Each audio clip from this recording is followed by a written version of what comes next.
soyez vigilants à la musique que vous écoutez. D'ailleurs, Platon avait dit, si vous voulez contrôler le peuple, contrôlez sa musique. J'ai découvert donc qu'on pouvait tuer, qu'on pouvait faire végéter, qu'on pouvait rendre florissant en fonction des types de musique qu'on diffusait sur les animaux et sur les végétaux. Vous savez qu'on a 7 centres énergétiques qui sont reliés à 7 notes, do, ré, mi, fa, sol, la, si. Et ces 7 notes correspondent à un organe. Chaque organe a aussi sa propre fréquence. Mais ce qu'on sait un peu moins, c'est que chaque acide aminé a aussi sa propre fréquence. Alors vous avez un morceau qui s'appelle le Canon de Pachelbel. Alors ce morceau-là, écoutez-le tous les jours. C'est le seul morceau qu'on a trouvé qui vous nourrit vos 8 acides aminés essentiels. Il est conçu de 8 tonalités qui correspondent aux 8 acides aminés à l'homme.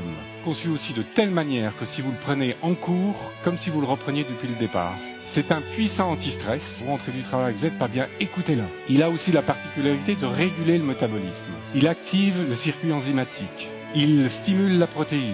Par contre, il y a des musiques qui sont pour moi des vraies saloperies. Il y a un morceau à contrario qui est construit sur les mêmes principes que le Canon de Pachelbel, que vous avez tous probablement dansé dessus. Ce morceau-là s'appelle Hang Up et quand vous l'écoutez, il vous stimule les mêmes hormones que vous stimulez quand vous rentrez en forte dépression. Quand on étudie Mozart, on s'aperçoit que les derniers morceaux de Mozart ont la particularité d'appauvrir énormément certains acides aminés. Mais vraiment surtout ces derniers morceaux. Et à l'époque, il était mort d'une maladie du sang, une leucémie. Donc pour moi, ça c'est mon avis personnel, je pense que Mozart s'est tué avec sa musique. Mais c'est mon avis. Alors on pourrait imaginer un monde baigné en 432, on serait certainement plus joyeux, on serait certainement plus vivant, on aurait certainement plus d'intuition.